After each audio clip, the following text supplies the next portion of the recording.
So here's the thing. When it comes to money, you have to use it or lose it. There is no in between. It never fails. Whenever I'm at the gym, someone always approaches me like, "What are you doing here? You got that nice little Coke bottle figure?" And I do. But that's besides the point. They assume that because I have a nice shape and I'm fairly healthy, that I don't have to do anything to maintain it. And that couldn't be furthest from the truth.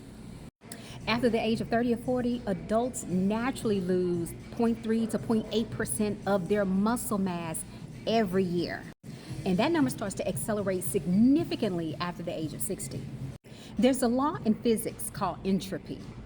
Entropy is basically the tendency for things to move towards disorder when energy isn't being added to maintain order. Contrary to popular belief, for me to maintain this Coke bottle figure, I have to exert some level of strength training and energy. If I do nothing, my muscles won't maintain themselves. They will continue to atrophy. And the same is true for money and wealth. If you are not actively deploying your money into assets that have the potential to generate income and appreciate, you are losing purchasing power. Full stop. There was an economist named John Maynard Keynes. He was one of the foundational figures in Keynesian economics. He wrote a book in 1936 called The General Theory of Employment, Interest, and Money. In that book, he introduces a concept called the velocity of money.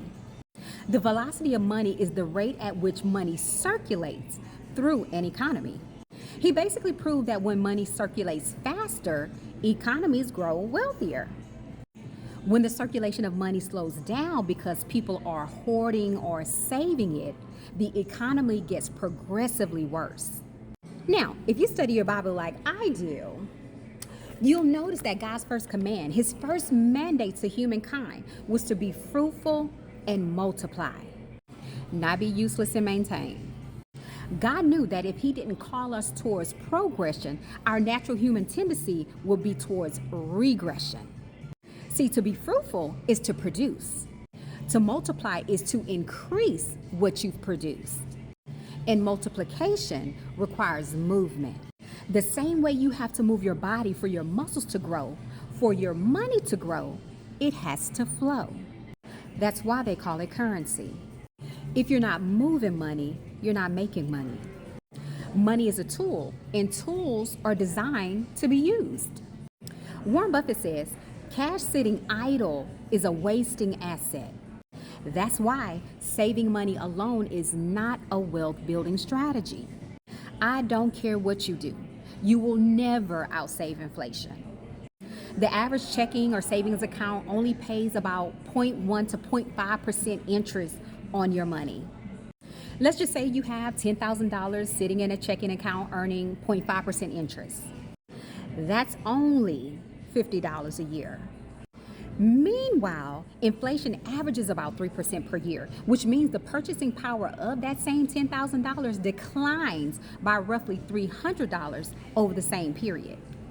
So while your account may technically have $10,050, its purchasing power is roughly equivalent to $9,750 in today's dollars. See, you thought you were protecting your money by saving it in the bank.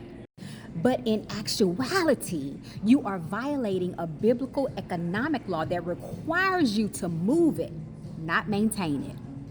Your fear of investing your money is actually you misusing it and abusing it. And see, when you misuse and abuse what God has given you to multiply, he'll take it from you. Remember when God took the 1 talent and gave it to the guy who already had 10? See, before I understood these biblical principles and the law of circulation, I thought God was being cruel and mean. I thought, why would you take this guy's one and only talent to give it to someone who already has 10? But the Bible is clear. If you look at Matthew 25 and 29, and I love the NLT version, it says, to those who use well what they've been given, even more will be given, and they will have an abundance. But from those who do nothing, even what little they have will be taken away. See, doing nothing is costing you something. That's why we've got to stop demonizing millionaires and billionaires and romanticizing poverty and struggle. If God didn't want you to have more, he would have never said, "Beloved, I wish above all things that you prosper." God literally delights in the prosperity of his servant. Prosperity also includes tangible financial wealth. Bottom line, capital is supposed to circulate, compound, and create more capital. If you don't intentionally put your money to work, inflation will put it to work against you.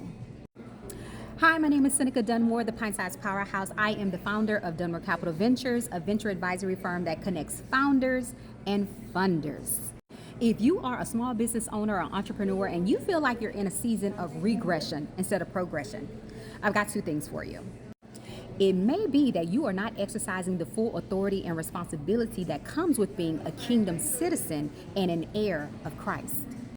Or you may not be in the right rooms, cultivating the right relationships with the people who have access to the resources. And here's what I want you to understand. You don't have to figure this thing out on your own. My team and I are here to help. Comment the word progress below and we'll be in touch. And just remember, if you don't use it, you'll lose it. I'm talking about your body, your relationships, your money. Everything God gives you is meant to be stewarded, not stagnated.